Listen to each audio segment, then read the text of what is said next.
My name is Isabel Whiting, and I am presenting on the regimes and executives in Azerbaijan. Azerbaijan is also known as the Republic of Azerbaijan, although its government functions as an authoritarian government.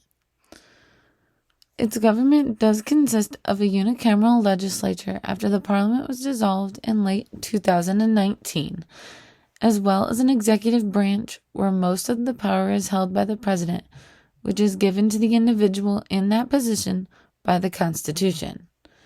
In recent years, Azerbaijan has been struggling with many human rights issues. Many of these human rights issues over the course of the last year or two are due to the treatment and abuse of government critics.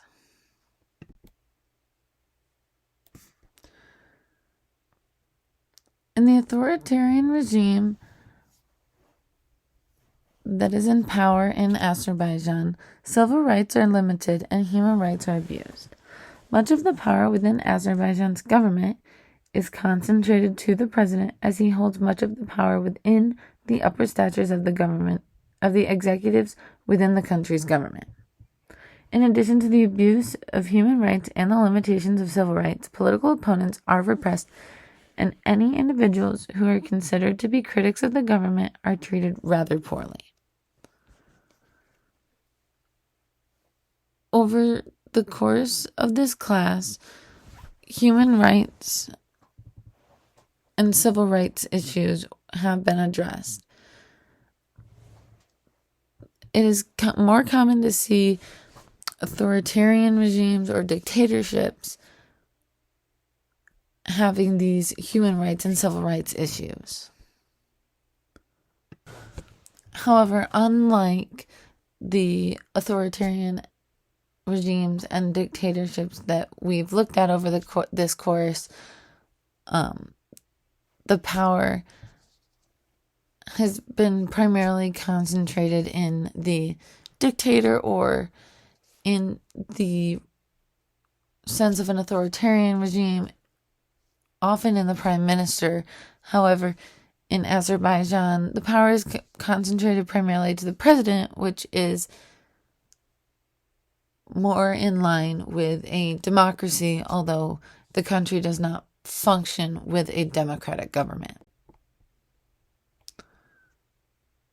The executive power within the government consists of upper, central, and local power that is not unsimilar to what the democratic government in the United States looks like.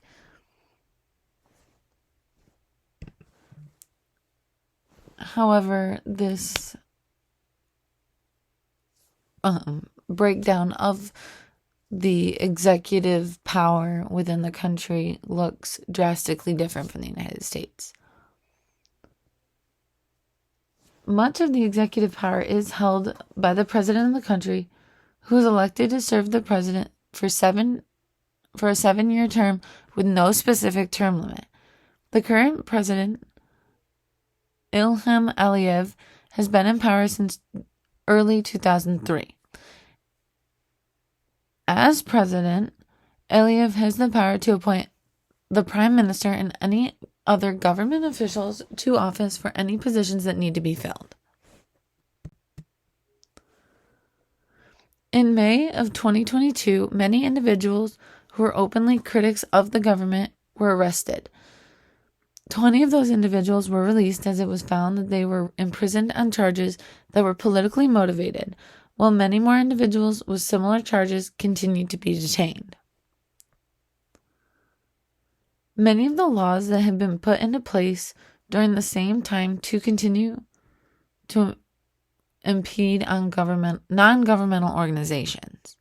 These restrictive laws have led to the torture and the targeting of critics and other dissenting voices on the government. Following Russia's invasion of Ukraine, the country's hydrocarbon supplies were affected. In response to this, the European Union signed a deal to increase Azerbaijan's gas exports, which led to a bilateral agreement meant to secure human rights improvements. Agreements like this one were seen in other countries that I had taken a look at earlier in this course, such as the Republic of Congo. Another example of that would have been Libya, as the governments couldn't work together and the European Union stepped in to help fight the humanitarian crisis that was going on in that state. The number of critics that were taken into custody prior to a presidential pardon in late May of 2022 that freed some but not all critics was a rather large number. The presidential pardon followed trials and investigations that found that some charges like money laundering and simply opposing the party that's currently in power were not founded, causing the release of a small number of these individuals. However, detainment and ill treatment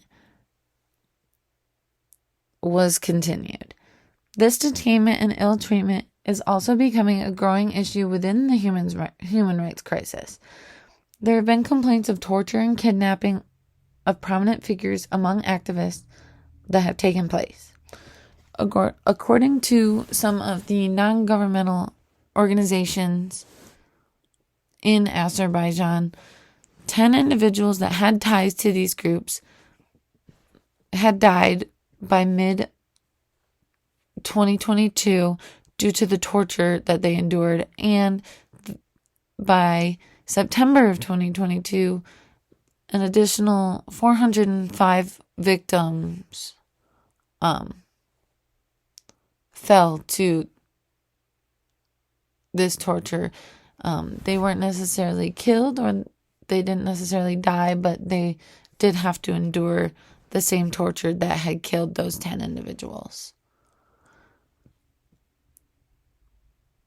Many of the charges that are placed on the individuals that are still being detained are still not founded. However, investigations have not made it as far in the process to remove them from this detainment that they are finding themselves in.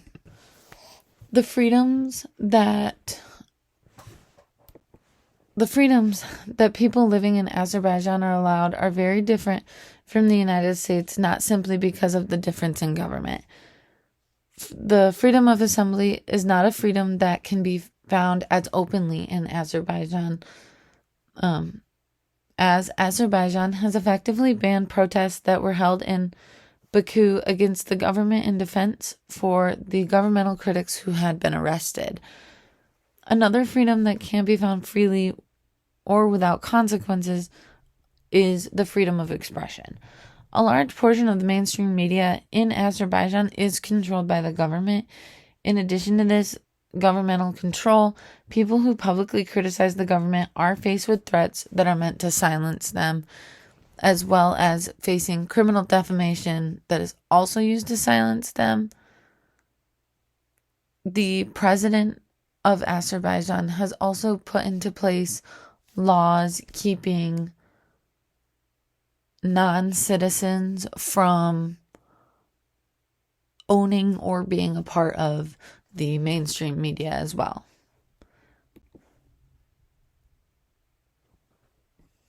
Thank you for listening to my presentation.